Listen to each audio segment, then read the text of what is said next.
كنت كنقرا الطلبه ديالي في الماده ديال علوم الكمبيوتر ساينس، وكنت ديما كنعتمد على البروجيكتور وعلى البيسي اللي ديما كان تيكون بطبيعه الحال في القسم باش نشرح الدروس باستعمال التصاور والفيديوهات.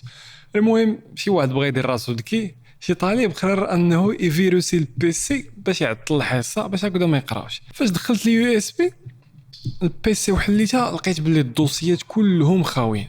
هنا عرفت ان شي حاجه ماشي هي هذيك، وان شي واحد دخل شي فيروس باش هكذا يخرب كلشي. انا كنت ديجا شويه مهتم بالمجال ديال الامن السيبراني سايبر سيكيورتي، وعندي فيه واحد النيفو اللي لا باس به، فقدرت انني بسرعه نعرف النوع ديال الفيروس اللي هو كما تنقولوا اضرب اليو اس بي من خلال البصمه ديالو، حيت اي فيروس يخلي واحد الطراس موراه. هنا حاولت نخدم لونتي فيروس اللي كان تما، ولكن تصدمت طلع اللونتي فيروس حتى هو براسو فيروس مزور وسديته دغيا. بقى عندي حل واحد، مادام الفيروس كان مكتوب بواحد اللغه اللي هي بسيطه اللي هي في بي اس، كان ممكن نخدم غير بالكوماند لاين باش هكذا نحاول نحيد هذا الفيروس هذا ونمحيه. المشكل هو انني كنت نسيت داك السطر ديال الكود حيت كان شويه طويل. فشنو غادي ندير؟ قررت صافي نبدا الدرس بالامكانيات اللي عندي، كانش عندي بزاف ديال الوقت فقررت نبدا الدرس. خرجت داك النهاريه وانا ساخط وحالف، قلت في بالي باللي المره الجايه غادي نجي واجد وغادي نوريه. قبل ما نكمل لك هذه القصه هذه بغيت نقول لك باللي 87% ديال الناس اللي كيتفرجوا فينا ما دايرين سبسكرايب، الشيء اللي تيخلي القناه ما توصل الصوت ديالها للناس اللي هما في حاجه للمعلومات.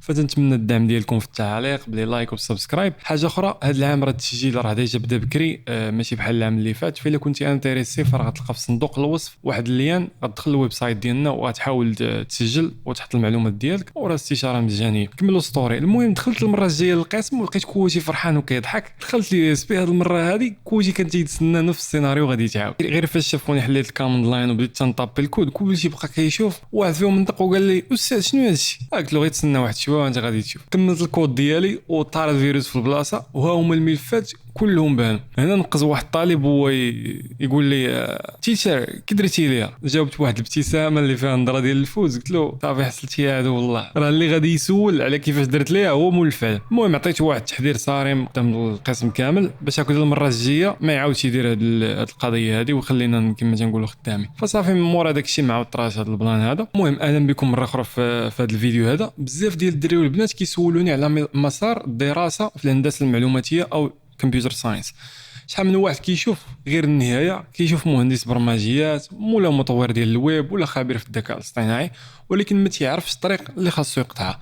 فاليوم غادي نحاولوا نشوفوا حبه حبه ولا نمشيو خطوه خطوه نشوفوا هذا العالم هذا ونتعرفوا على 4 سنين ديال الدراسه اللي غادي تشكل المستقبل ديالك. غادي نشوفوا كل سنه بالتفصيل من الاساسيات حتى للتخصص. فهذا الفيديو هذا موجه لك سواء كنتي يلاه غادي تبدا ولا يلاه بديتي العام الاول، فاجي نشوفوا شنو كيتسنى. اما الا كنتي باغي تعرف على التخصصات فهذا الفيديو حتى هو لك. تخيل معايا انك بغيتي تبني شي حاجه، فراه ما يمكنش تبني واحد العماره بلا اساس اللي هما ولاد عامات اللي هي قويه. فالعام الاول تيكون فقط على الاساسيات. الرياضيات غادي تبدا بالتفاضل والتكامل، الكالكولس والجبر الخطي اللي هو لينير الجبرا. وعلاش هذا الشيء مهم؟ حيت الرياضيات ماشي مجرد ارقام، هي اللغه ديال حل المشاكل المنطقيه، هي اللي غادي تخليك تفهم كيفاش كيخدم كل شيء في الكواليس. ندوزو دابا للتفاضل. التفاضل هو علم اللحظه. فتخيل معايا انك راكب في واحد الطوموبيله، السرعه هي شحال كتجري ديك طوموبيله في الساعه، مثلا كتجري بواحد 100 ديال الكيلومتر في الساعه. هاد السرعه ثابته. فالتفاضل هنا ما كيهتمش بالسرعه الثابته، هو كيهتم بسرعه التغير ديال ديك السرعه. مثلا اللحظه فاش كتحط رجلك على الفران فالسرعه ديالك تبدا تنقص، فديك اللحظه اللي كتنقص فيها السرعه بواحد السرعه اللي هي كبيره هي اللي كيقيسها التفاضل. بمعنى اخر التفاضل هو شحال ديال المبيعات كتنقص كل نهار، شحال ديال الحراره كتنقص في كل دقيقه ملي كتحل الثلاجه، ولا شحال ديال الفلوس كتزاد في حسابك في كل ثانيه الا كنتي مليونير. المهم في البرمجه كاين ذكاء اصطناعي. في الذكاء الاصطناعي التفاضل كيعاوننا باش اننا نشوفوا واش هذا الموديل ديالنا كيتعلم مزيان وبشحال خاصنا نغيروا هذه القيمه هذه باش يكون احسن. هو اللي كيعاون الموديل باش انه يتطور وباش انه يتعلم. هنا نجيو للجبر الخطي ولا اللينير الجبرا، هو علم البيانات. فتخيل معايا عندك في الدار بزاف ديال الصنادق، نبداو بمتجه اللي هو فيكتور. كل صندوق هو متجه. الصندوق الاول فيه التفاح، الثاني فيه البنان، الصندوق الثالث نقولوا الليمون. كل واحد فيهم فيه معلومه محدده. هنا كتجي المصفوفه اللي هي الماتريكس.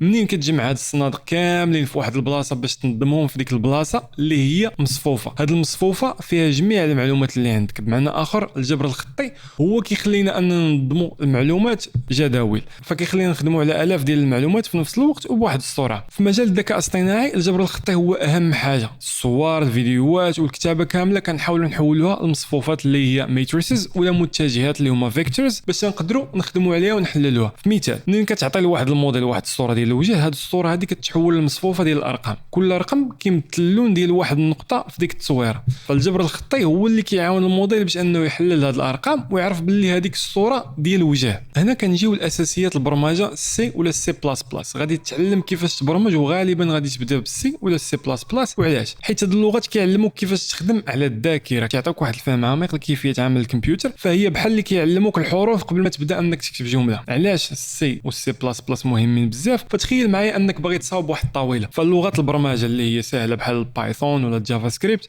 هي بحال اللي شريتي واحد الطاوله مصاوبه ومركبه ديجا، انت كتشوف غير الشكل النهائي وكتحطها في بلاصتها، ما عندك حتى فكره على الخشب اللي فيها ولا كيفاش تخدمات بالمنشار ولا كيفاش تدقوا المسامر. فهنا في السي بلاس بلاس ولا السي هنا اللي كتولي انت كتولي نجار، كيعطوك الخشب المسامر والمنشار وانت اللي خاصك تقطع الخشب وتدق المسامر وتركب كل قطعه في البلاصه ديالها الصحيحه. هاد الطريقه اللي كتخدم بها السي والسي بلاس بلاس كتخليك تفهم جوج ديال الحوايج اللي هي اساسيه كيفاش انك تتعامل مع الذاكره. فتخيل الذاكره ديال الكمبيوتر هي واحد المستودع اللي هو كبير فيه بزاف ديال الصنادق. في البايثون تقول للكمبيوتر اعطيني الصندوق نحط فيه واحد الرقم، الكمبيوتر كيعطيك صندوق ولكن انت ما عرفتيش فين نحطو وشحال المساحه اللي خدا بالضبط. في السي وفي السي بلاس بلاس انت اللي خاصك تقول للكمبيوتر اعطيني الصندوق من هذا الحجم وحطو في هذه البلاصه بالضبط. انت كتولي مسؤول على كل شيء وهذا كيعطيك واحد التحكم كامل في الاداء ديال البرامج ديالك. ففي المثال في الالعاب والفيديوهات السرعه هي اهم حاجه. الا ما قدرتيش تتحكم في الذاكره فالبرنامج ديالك غادي يكون ثقيل بزاف وغادي يبقى يتشنج. فبالسي بلاس بلاس تكون انت عارف بالضبط فين غيكون كل شيء وهكذا كتخلي البرنامج يخدم بواحد السرعه ديال البرق. المؤشرات البوينترز، المؤشر هو بحال واحد العنوان، عوض ما تهز الصندوق كامل من بلاصتو وتديه لبلاصه اخرى انت كتهز غير الورقه اللي فيها العنوان ديالو. فمثلا تخيل انك غادي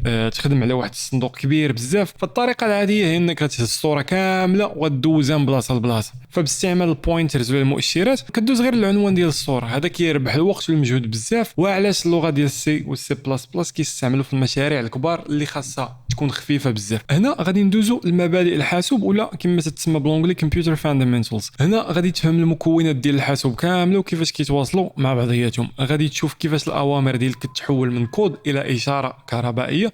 فتخيل معايا ان الحاسوب ديالك هو واحد المطبخ اللي هو كبير ومصاوب مزيان، فكل حاجه في هذا المطبخ عندها واحد الدور خاص وكل شيء خدام مع بعضياته بطريقه اللي هي منظمه. فالمكونات ديال الحاسوب اللي هي اجزاء المطبخ، نقولوا المعالج اللي هو السي بي يو، هذا هو الشاف ديال المطبخ اللي كياخذ الوصفه ديالك اللي هي البرنامج وكيفهمها وكيقول لكل واحد شنو خاصو يدير. هنا هو العقل المدبر اللي كينفذ جميع الاوامر. كتجي الذاكره العشوائيه اللي هي الرام، هذه هي البلاصه اللي كتواجد فيها الماكله قبل ما تطيبها. هي واحد الطاوله اللي تكون كبيره وتتكون سريعه بزاف، الشاف كيستخدمها باش انه يحط فيها كاع المكونات اللي غيحتاجها اللي هي البرنامج والبيانات اللي خدام عليها حاليا. لكن خاصك تعرف باللي اي حاجه في الطاوله كتمحى منين كيتفضوا. نجيو دابا للهارد درايف ولا القرص الصلب، هذا هو الثلاجه ولا الخزانات ديال المطبخ. هنا فين كنخزنوا الوصفات اللي هما البرامج وجميع المكونات ولا البيانات بشكل دائم، واخا تيتفضوا داكشي كيبقى مخزن في الهارد درايف. ونجيو دابا المادر بورد ولا اللوحه الام، هذه هي الارضيه ديال المطبخ اللي كتربط كل شيء ببعضها، هي اللي كتربط الشاف في المعالج بالطاوله اللي هي الرام بالثلاجه اللي هي القرص الصلب وكتخلي كل شيء يتواصل مع بعضياته. فهنا كيفاش الاوامر ديالك كتحول للكود. دابا غادي نجيو للجزء اللي هو مهم، كيفاش الكود ديالك كيولي مفهوم عند الكمبيوتر. الكود ديالك اللي نعتبروه بحال دابا دارجه، انت كتكتب الكود بواحد اللغه ديال البرمجه بحال سي بلاس بلاس. هذا بحال الا كنتي كتعطي الشاف واحد الوصفه مكتوبه بالدارجه المغربيه، كتقول له خذ واحد 500 غرام ديال الدقيق، زيد عليها الماء، حركها ودخلها للفران. فهنا كيجي الدور ديال الكومبايلر ولا المترجم. الشاف ما كيفهمش الدارجه، خاصو واحد المترجم اللي كيحول له الوصفه ديالك لواحد اللغه بسيطه ومفهومه عنده. فتخيلها بحال اللغه الصينيه، فهذا المترجم كيحول الاوامر ديالك من خذ دقيق الى هز واحد 500 غرام من الذاكره رقم 100.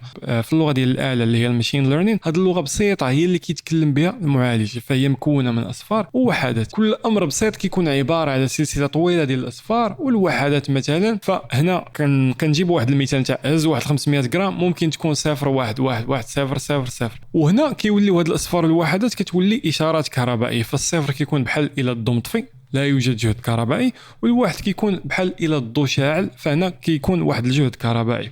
وهذا هو اللي كيخلي كل جزء في الحاسوب كيخدم. هنا كنجيو للعام الثاني. العام الثاني تيكون فيه البناء النظري والتطبيقي. فهنا غادي تبدا تبني الحيط ديال العماره. هنا فين غادي تبدا تفهم علاش البرمجه مهمه بزاف. فهنا كاين هياكل البيانات والخوارزميات اللي هي الداتا ستراكشرز والالغوريثمز. فتخيل معايا ان عندك واحد الكنز كبير من الالعاب وبغيتي تنظمه. فهياكل البيانات هي الطريقه اللي غادي تنظم بها هذه الالعاب. عندك بزاف ديال الطرق اللي هي الريز بحال المصفوفات. الى صفتي الالعاب ديالك في واحد القنت، كل لعبه عندها بلاصتها بالتسلسل. عندك الاولى الثانيه الثالثه. هنا كتجي اللينكد ليست اللي هي القوائم المترابطه، بحال الى ربطتي كل لعبه باللعبه اللي جايه من بعدها، فكل لعبه كتعرف غير اللعبه اللي حداها. هنا كنجيو للتريز اللي هما الاشجار، بحال الى نظمتي الالعاب ديالك في واحد الشجره، كل لعبه عندها مجموعه ديال الالعاب تابعين ليها. فهاد الطريقه هذه كتنفع فاش تكون منين كتكون باغي تقلب على شي لعبه دغيا. فهنا كنجيو للخوارزميات اللي هي الخطوات اللي كدير باش انك تلقى شي لعبه معينه. مثال الا كنتي منظمهم كاريز، ممكن الخوارزميه ديالك تقول قلب على اللعبه اللي بغيتي وحده بوحده حتى تلقاها. اما الا كنتي منظمهم على شكل تريز، ممكن الخوارزميه تكون شوف الفوق واش اللعبه ديالك على اليسار ولا على اليمين. فعلى حسب التنظيم ديالك هو اللي كيديسيدي شنو الطريقه اللي غتخدم بها الخوارزميه، وهكذا كتبقى تضيق البحث ديالك حتى تلقاها بسرعه. فهنا تنقولوا باللي هياكل البيانات هي كيفاش كتنظم البيانات، والخوارزميات هي كيفاش كتستعمل هذه البيانات باش تحل المشاكل. فهذا هو الفرق بين المبرمج اللي كيصاوب برنامج ثقيل والمبرمج اللي كيصاوب برنامج سريع وفعال. هنا غادي تقول لي ليش كتعاود لي هذا الشيء كامل؟ هنا تنقول لك كاع المكونات اللي غتقرا في هذا التخصص هذا باش تكون عارف واش فريمون قاد على التخصص هذا ولا بلا ما تضيع الوقت. نجيو دابا البرمجه كائنيه التوجه اوبجكت اورينتد بروغرامين. تخيل معايا انك باغي تصايب مدينه ديال ليغو. الطريقه القديمه اللي هي بروسيدورال، كتصاوب كلشي في واحد البلاصه واحده، كتصاوب الدار الطوموبيل كل وحده بوحدها. الا بغيتي تصاوب دار اخرى فخاصك تبدا من الزيرو. فالطريقه الجديده اللي هي اوبجكت اورينتد بروغرامين، هنا كتصاوب خريطه لكل حاجه. كتصاوب خريطه للدار فيها المعلومات ديالها باللون بالعدد ديال الطبقات والوظائف ديالها، باب كتحل وكتسد وكيتشعل ويطفى. من بعد اي وقت بغيتي تصاوب دار جديده كتستعمل غير هذه الخريطه، وهذا كيربح الوقت. هذه الخريطه هي اللي كتسمى كلاس ولا الفئه، والدار والطوموبيله هو اللي كنسميوهم اوبجكت اللي هي كائن. هنا كندوزو لنظم التشغيل ولا الاوبريشن سيستمز. فتخيل معايا ان نظم التشغيل هي المدير نتاع المنزل، انك انت كتشري واحد الحاسوب وانت كتعطيه الاوامر البرامج اللي بغيتي تخدم بطبيعه الحال. هنا نظم التشغيل هو اللي كيتكلف بكل شيء باش يخدم لك داك الشيء انت اللي بغيتي. هنا كتجي اداره الموارد. انت كتقول لك المدير بغيت نخدم 3 ديال البرامج في نفس الوقت، فالمدير هو اللي كيقرر شحال غادي يعطي لذاك البروغرام من الذاكره ولا من القوه ديال المعالج. فواحد البرنامج ياخذ في 40%، الثاني ياخذ 30 والاخر ياخذ 30. وما نساوش كذلك فتيكون هو مسؤول على الامن. هنا هو اللي كيكون كيراقب كل شيء اللي كيدخل وكيخرج. فإذا دخل شي برنامج اللي هو خطير هو اللي غادي يسد عليه. وتيكون كذلك مسؤول على التواصل، هو اللي كيعاون البرامج باش انهم يتواصلوا مع بعضياتهم ومع مكونات الحاسوب الاخرى بحال الشاشه الماوس والكيبورد. هنا غندوزو للكمبيوتر نيتوركس ولا شبكات الحاسوب. تخيل معايا ان الشبكه هي داك البريد ولا الفاكس ديال العالم. الشبكه هي واحد المنظومه ديال الطرق اللي كتربط بين المدن بطبيعه الحال هما الحواسب. الانترنت هو اكبر واوسع شبكه. فمنين كتصيفط واحد الرساله في الواتساب في المثال، فالرساله كتقسم لواحد الاجزاء اللي هي صغار بزاف كتسمى داتا باكيتس. كل جزء فيه العنوان ديالك والعنوان تاع داك الشخص اللي انت باغي تصيفط له هذيك الرساله. وهنا هادشي كيكون محكوم بروتوكولات. هاد البروتوكولات هي القواعد اللي متفق عليها كلشي. مثلا البروتوكول ديال البريد كيقول باللي خاصك تكتب العنوان ديال المرسل والمرسل اليه انت وشكون اللي غادي تصيفط له. الشبكه كتخدم بهاد القواعد باش توصل الرسائل في بلاصتها الصحيحه. فشبكات الحاسوب هي كيفاش كيتواصلوا الحواسب والبيانات بيناتهم. فبلا هاد الشيء ما غاديش يكون لا انترنت لا تواصل لا حتى شي حاجه. نجيو دابا لقواعد البيانات داتابيسز. تخيل ان قاعده البيانات هي مكتبه عامه فيها بزاف ديال الرف، وكل رف فيه بزاف ديال الكتب. قاعده البيانات هي ديك المكتبه كلها. فكاين عندنا رفوف اللي هما تيبلز، كل رف هو تيبل او جدول كيخزن نوع واحد من المعلومات. مثلا رف فيه معلومات على الطلبه ورف فيه معلومات اخرى على الجامعات. هنا كنجيو للكتب اللي هما الريكوردز. كل كتاب هو ريكورد وكيخزن معلومات على شخص واحد. مثلا كتاب فيه معلومات على الطالب محمد، الاسم ديالو، السن ديالو، النقط ديالو. مثلا ملي كتبغي تقلب في جوجل انت كتطلب من جوجل جبد لي المعلومات على الدراسه في الصين، قلب لي على المعلومات على الدراسه في الصين. فجوجل كيمشي لقاعده البيانات ديالو الكبيره وكيجبد لك كل المعلومات اللي عندها علاقه بداكشي اللي كتقلب عليه انت. دابا غادي ندوزو للعام الثالث اللي هو فيه التخصص والتطبيق العملي. هذه هي احسن سنه هنا فين غادي تبدا تختار الطريق ديالك. نبداو بالذكاء الاصطناعي الاي اي ولا الماشين ليرنين تعلم الاله. تخيل معايا انك باغي تعلم واحد الروبو يفرق بين التفاح والليمون. ففي الطريقه العاديه اللي هي البرمجه التقليديه خاصك تقول ليه بالتفصيل الا كان اللون احمر والشكل دائري فهو تفاح، الا كان اللون صفر والشكل دائري فهو ليمون.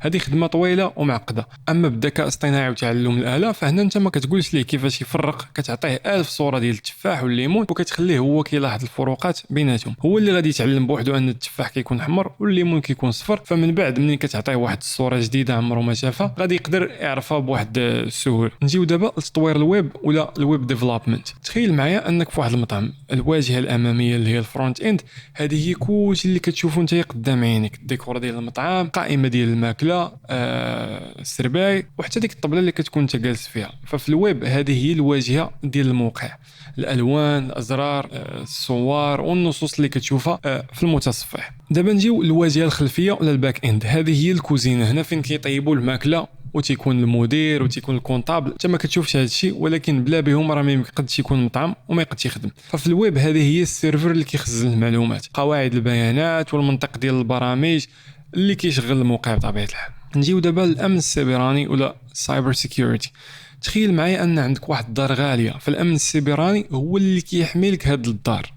الامن السيبراني بحال اللي كدير قفل صحيح، كدير واحد الكلمات سر اللي هي صعيبه للباب ديال الدار وكتركب اجهزه انذار اللي هي برامج ديال الحمايه اللي كتعلمك الا جا شي واحد غريب. هنا كنجيو للاتاكس ولا الهجمات، الهاكرز بحال الشفاره اللي كيحاولوا يدخلوا لواحد الدار ديالك. كاين اللي كيحاول يهرس الباب، كاين اللي كيقلب على شي كما تنقولوا على شي سرجم محلول. فالمسؤوليه ديالك انت هنا كمهندس امن سيبراني فالدور ديالك هي انك تكون متقدم على كل هاد الشفارات بخطوه وعارف فين كاين النقط ديال الضعف عندك في الدار وكتحاول تركب القفوله وكتصاوب القوانين اللي كتحمي هاد الدار ديالك. نجيو دابا لهندسه البرمجيات سوفتوير انجينيرين. تخيل انك باغي تبني واحد القنطره كبيره. ففي البرمجه العاديه هي بحال الا كنتي باغي تبني واحد القنطره صغيره بوحدك فكتقدر ديرها، ولكن الا كانت طويله بزاف هنا تتخلط الامور. هنا كيجي الدور ديال هندسه البرمجيات، هي بحال الا كنتي غتبني قنطره كبيره ولكن غيكون معك واحد الفريق كبير ديال المهندسين. فهاد الهندسه كتعلمك بزاف ديال الحوايج، كتعلمك التخطيط اللي هو بلانين، كيفاش تصاوب بلان اللي هو دقيق قبل ما تبدا، كتعلمك العمل الجماعي تيم وورك، كيفاش تقسم الخدمه بين الفريق. انت غادي تبني الاساس، واحد غادي يدير العمدان، واحد اخر غادي يبني الطريق، وكذلك الصيانه المينتيننس، كيفاش كتصاوب واحد القنطره اللي من بعد غتقدر تصلحها بواحد السهوله ما غتجيك صعيب.